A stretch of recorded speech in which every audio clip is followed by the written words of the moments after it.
I wasn't planning to speak again. Not after all these years. Not after I buried what I saw and told myself silence was safer. But when I saw his face, Leo XIV, step out onto the balcony, something broke inside me. It was supposed to be a moment of hope for the church, but what I felt wasn't peace. It was a silence that didn't belong to God. I turned off the TV, sat alone in the chapel. No music, no bells, just the tabernacle and a question I hadn't dared ask in years. Lord, is it me? Or is something not right? If you've ever felt that too, just right, He knows I felt it. That night my heart stopped. No warning, no pain, just gone. I didn't fall, I didn't call for help, I just crossed. And when I opened my eyes, I wasn't in this world anymore. There was no tunnel, no angels, no light, only stillness, heavy, thick, quiet. I stood in a place that looked like heaven, but didn't feel like it. A golden hall, shining and perfect, but the kind of perfect that hides something. At the center, a throne, and on it Leo, not older, not tired, young, radiant, calm, wrapped in robes of white and gold that shimmered like liquid metal. His smile was the same as I'd seen on the news. But here, it didn't reach the soul. His voice echoed as he spoke, unity, reconciliation, brotherhood. But every word felt like it passed through a filter, like something else was behind it. All around him stood cardinals, frozen mid-applause, their faces blurred, their hands never met. Then behind me, I heard it, a voice that didn't belong to any man. This is not the throne of my father. The hall shook, the throne cracked, but Leo didn't fall. He hovered, calm, untouched, his eyes turning toward me, not with rage, with pity, the kind that sees you drowning and doesn't move. And then everything fell apart. This place, I still struggle to find words. It was like being inside an idea. Every wall pulsed faintly. The light was sterile, metallic, reflected, never born. I walked, or rather was carried forward by something unseen. Around me, symbols, eyes wrapped in crowns, inverted doves, crosses bent until unrecognizable, hidden within decor that pretended to be sacred, a parody of holiness. And at the heart of it all, still him. The same smile, the same cloak, but now his skin shimmered like it wasn't worn but forged. He spoke again, and this time the voice wasn't singular. It layered over itself. The surface voice was gentle, magnetic, but beneath it slithered another, a low echo like something breathing through water. The time has come, he said. We must transcend division, unity above doctrine, love above truth. Each phrase struck like a cold hammer. Behind his words I saw shapes moving, cardinals, bishops. Some clapped, some cried, some were not even whole. And then I smelled it. A sweet rot like incense mixed with spoiled flesh. I turned and saw behind the folds of the wall a presence. It didn't move, didn't speak. But its wings were folded like knives, and its eyes were thin slits of ember. In its hands, a broken scepter. It stood just behind the Pope, breathing slowly, not possession, partnership. I wanted to scream, but the moment I did, the floor cracked, not metaphorically, literally. A fissure opened beneath the platform on which the Pope stood, and from it came not fire, but light made of faces, hundreds, thousands, screaming without sound like souls being siphoned. Then I heard a voice beside me. This time, it came from a being draped in ash-stained robes, carrying a broken staff. A face like sunlight through tears. He whispered, "Deception comes not through hatred. It comes through beauty in disguise." I fell to my knees, and then the projection began. Hundreds of glowing orbs rose like drones, casting images across the sky. The Pope entering synagogues, mosques, temples, smiling, embracing, signing papers, receiving ovations. One shepherd, one flock, the crowd shouted, But the words, when they reached my ears, twisted. One power, one name, one fire. I cried out, not from fear, but from thirst. Thirst for something real, something holy. And that's when I heard him. Not thunder, not fire, just a sentence whispered from behind a veil I couldn't see through. This is not my son. Everything stopped. I turned. Nothing was left of the hall. The throne gone. The light extinguished. Only a door remained. Ancient stone with a lamb carved into it, weeping. It opened without touch. I stepped through and knew I hadn't seen the worst yet. If you're still here, let me ask, what would you do if Christ told you that the shepherd leading millions wasn't his? Would you speak, or would you remain comfortable in silence? What if silence itself is betrayal? This was only the beginning. The deeper horror had yet to begin. I crossed the threshold and everything became weightless. There was no floor beneath my feet, yet I did not fall. There was no wind, yet I was moving. It felt as if I were being carried, not forward, not upward, but inward, into something ancient, into something that remembered me before I ever spoke his name. The space opened like a valley of stillness, and then I saw them. The first city had no cross. That was the first thing I noticed, just towers of gold and glass, perfect in symmetry but hollow in soul. A name burned above its gate, Ecclesia Nova. I stepped into a square where holograms danced and Leo XIV smiled in every language. People watched, their chests blinking with mechanical hearts, hearts that only lit up when he spoke. But when the screens turned off, so did their glow. I whispered, "Where is the Lamb?" No one heard me. No one looked. The second city smelled like mold and forgotten hymns. Its cathedrals were tall, holy in shape, but dead inside. Priests circled like they were lost, chanting words I once knew twisted into something else. I saw an altar with no presence. A man hung limp above it, bound, not crucified. His crown of thorns was plastic.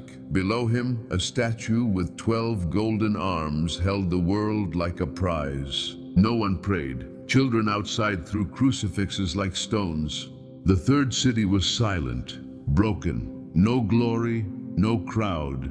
Just a chapel with a crooked door and a woman inside, bleeding from a rosary of thorns, blindfolded, kneeling, whispering. Her wounds prayed louder than her lips, and heaven listened.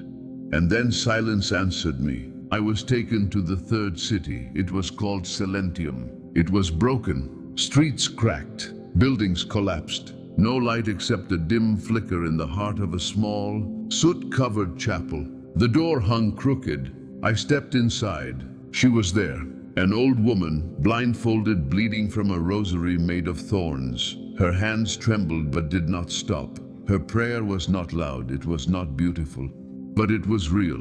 She prayed with her body, with her silence, with her wounds. She didn't ask for favor. She didn't quote theology. She only whispered, and heaven listened. Behind her, a blackened crucifix. Above the altar, a flickering blue flame. And then he came, not in glory, not in majesty, not even in comfort. Jesus walked barefoot across the dusty floor. His feet were scarred, his robe stained. His eyes did not burn, they mourned. He looked at her, then at me. He didn't speak, but I heard him. "You have seen, but you have not yet understood." He touched my shoulder. I expected peace. I received weight. His sorrow entered my body like a second heartbeat, and with it came clarity. The true church was not loud, it was not applauded, it was not invited to the palaces of men. It bled, it knelt, it whispered. It still carried the cross. And I fell to my knees not from fear, but from knowing. I had mistaken crowd size for anointing, lights for presence, comfort for truth. Then he lifted his hand, and suddenly I stood on a vast plain. Thousands in white walked before me, all heading in the same direction. They looked holy, ordered, peaceful. But I noticed their garments had no folds. Printed, identical, too clean. On their chests, a golden sun with a spiral in the center, pulsating in rhythm. I walked among them unseen. Ahead 3 doors stood. The first, modern, polished, door of the new brotherhood. The second, ancient stone, door of spiritual evolution. The third, hidden, bleeding, way of blood and silence. Most chose the first 2, priests, bishops, nuns, all smiling. As they entered, figures in white placed seals on their foreheads, invisible to the crowd, but under the right light I saw them. Numbers, codes, marks that dissolved into skin like ink into water. A man dressed in white and gold turned to one marked and said, "That's when he spoke again, not in thunder, but with the sharpness of truth cutting marrow. It is not mine." I turned. Jesus was standing at the third door. That mark does not come from heaven. It is born of compromise, not love. The flock has been seduced not by hatred, but by inclusion without conversion, by peace without justice, by spirituality without truth. He walked among the thorns. Behind him only a few followed, wounded, bleeding, carrying Bibles torn, crosses splintered, eyes sunken from prayer. But their light, it didn't flicker, it burned from within. And he said to me, "This is my bride. She does not know palaces, but she knows my name." I couldn't breathe, not because I was afraid, because I was ashamed. I had preached, I had taught, but I had not burned. And suddenly the sky trembled. A procession formed in the heavens, Leo XIV leading men of all faiths, holding scrolls, crossing thresholds, and above them, an invisible seal began to form, not seen by man, but clear to the angels. And Jesus whispered, "When this is complete, the hour of separation will begin, and you, shepherd, must choose which side to lead." Then he pointed to the third door. My legs wouldn't move. I heard the cries of those who entered the others too late. Why didn't someone warn us? Why did no one speak? The door behind me closed, but I hadn't entered yet. I was being asked something no man wants to answer. Would I leave the comfort of applause for the path that bleeds? Would I speak knowing they'd mock me, isolate me, silence me? Would I lead if it meant no one followed? That's when I knew this wasn't a vision. It was a summons, and the next step would cost me everything. I stepped toward the third door, not because I was ready, but because something in his voice left no space for hesitation. The thorns parted, not for my body, but for my soul, as if the path was not walked with feet, but with surrender. Each step hurt in places that had no name. The silence behind that door was not empty. It was sacred, heavy, eternal. And when I crossed it, I entered a space that was not earth, not heaven, not vision, but court. The floor was living stone, breathing under my weight. The walls pulsed with memory, as if every grain remembered the prayers of the forgotten. In the center, a throne, blackened, cracked down the middle, yet somehow still standing. At its feet, angels in translucent armor stood in stillness. Their faces were fire, their eyes mirrors. Each one held a book sealed with light. And then the darkness moved. From the far end of the hall, Leo XIV appeared, not radiant, not adored. He walked slowly, weighed down not by robes, but by the invisible mass of a million echoes. His eyes no longer smiled, his mouth no longer spoke. He approached the throne, not to sit, but to stand before it as one who remembers he never truly reigned. Jesus stood beside me. He didn't speak. He didn't need to. The first angel broke a seal and read aloud. In the year 2025, he signed the Pact of the 12, dissolving the dogma of salvation through Christ alone. Leo XIV lowered his gaze. He didn't defend. He didn't deny. The second angel stepped forward. He blessed the new digital liturgies where holograms replaced the altar and communion became a simulation. A faint tremor passed through the hall, not from rage, but from grief. A third angel, voice deeper than the sea, he removed sin from the scriptures, calling it a psychological construct, an outdated term for growth blockers. Each word fell like thunder without sound, its weight felt in the soul. Then from behind the throne he emerged, a figure cloaked in shadow, a mask too perfect, etched like eternity. In one hand, a crown of gold. In the other, a crown of thorns, blackened and bent. He didn't need to speak. He was known, the spirit of deception, not the destroyer of faith, but its diluter, the one who does not burn the altar, but perfumes it until it suffocates. He placed a hand on Leo's shoulder. There was no resistance, because there was no recognition of danger. It wasn't possession, it was agreement. That's when Jesus moved. With one breath, every sound stopped. He said, "He is not the Antichrist. He is the voice that prepares the way, the architect of balance, the one who traded my sword of truth for the scales of diplomacy." He preferred the mercy of the world to the justice of my Father, and allowed my name to become a symbol among symbols. Then he turned, his eyes met mine, and I fell, not to the ground, but into myself. "You, shepherd," and he said, "have not been called to judge, but to witness." This is the hour when words must be clear, or they will be lost. The throne cracked. From beneath it came a sound, unlike anything on earth. It was not thunder.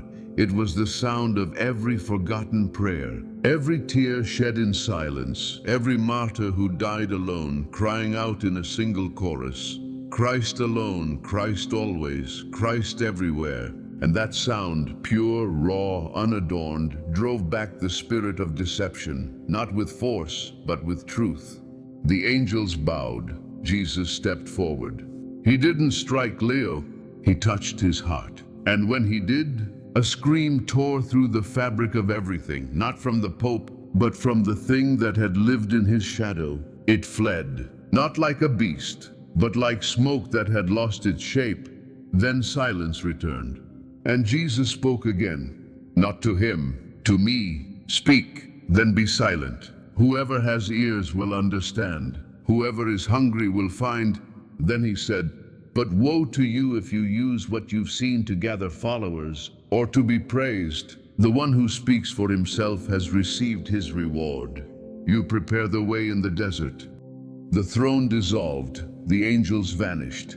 I was suspended between two realms, hearing only one last whisper as his presence faded. "I am coming soon. But first, I will separate what is true from what is useful." And many, he said, would discover that they had loved usefulness more than truth. When his voice faded, I remained there, not in space, not in vision, but in that terrifying stillness where the soul can no longer pretend. I was suspended between two worlds, and I knew this was the last place before return, the place of reckoning not with heaven, but with myself. I saw my priesthood unmasked, how I preached from knowledge, not fire, how I chased applause and called it confirmation. I had guided souls through rituals, but not to the cross. My lips prayed while my heart stayed dry. And then something broke. I saw a woman at the back of church, kneeling for months. I never asked her name. I saw a boy ask, "Does God still love me?" And I gave him a verse, not my heart. My lips kept praying, but my fire had long gone out.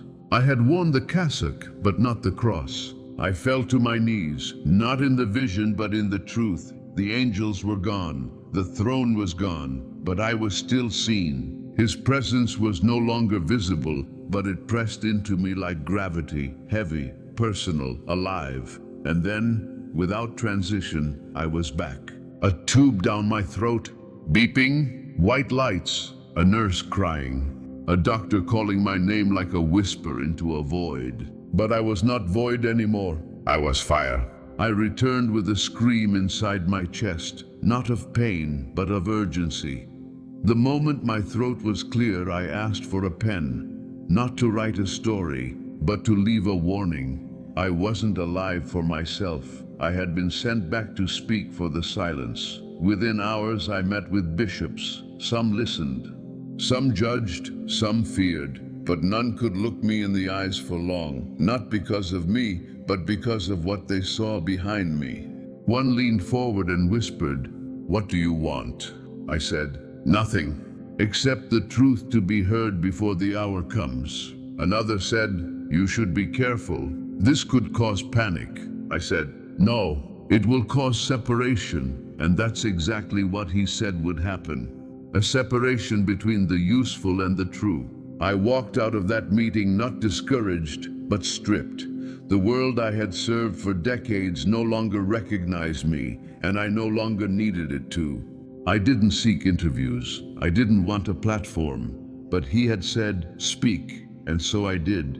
To whoever would listen, not with anger, not with pride. Not to convert the crowds, but to find the one soul listening in the dark, wondering if they were crazy to feel what they felt, that something sacred was being traded for something sterile.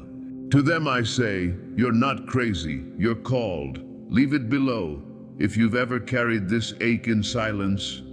And to the ones who still think they can worship from comfort and lead from applause, you are already marked not by God, but by the silence of your own soul. This message is not mine. It has no title. It belongs to the ones who never stopped bleeding quietly in pews while the stage grew louder. It belongs to the hidden bride of Christ, the one that still fasts, still trembles, still waits in silence. I saw her. I wept at her feet. And I knew she's the one who will remain when the veil is torn. Do not ask me who I am. It doesn't matter. You already know who you are if you feel this burn. In the next part, I will tell you what he showed me after the door closed behind me. What awaits those who follow the thorns, not for pride, but for love. What the remnant looks like when the world no longer sees them, but heaven does. What if the next time you kneel, the door doesn't open again? What if the moment to choose already passed, and you're just now hearing the echo? He showed me one last vision. It wasn't thunder or glory, it was reverence. I saw souls hidden across the earth. No name, no voice, no applause. Some knelt in basements, some in ruins. Some behind closed doors with nothing but tears. A woman in rags kissed a splintered crucifix. A boy offered his last bread. An old priest whispered mass alone with no bread, no wine, just a stone and a tear. And he said, "They do not know power, but they are power. They do not build churches, they are the church." Then I saw the others, the ones still chasing noise. I saw myself, who I used to be, and I understood why he separated me, not to punish, but to purge. I wasn't brought back to be followed. I was brought back because someone still hasn't knelt. There is no neutral ground anymore. There's only the stage and the altar. And you must choose. Not with a comment, not with a click, but the next time you kneel, let the silence of the hidden church enter you. Let the word burn louder than applause. Let the thorns cut deeper than praise. Because what's coming isn't revival, it's separation. And he said, "I will return not to explain, but to divide. When I come again, let me find you among the thorns, not the lights." Now I am here, with no name, no movement, no crowd. Just the truth, and the ache of having seen too much. And if something inside you stirred, not because of me, but because of what passed through me, then I have not spoken in vain, because the true church does not shine. It bleeds.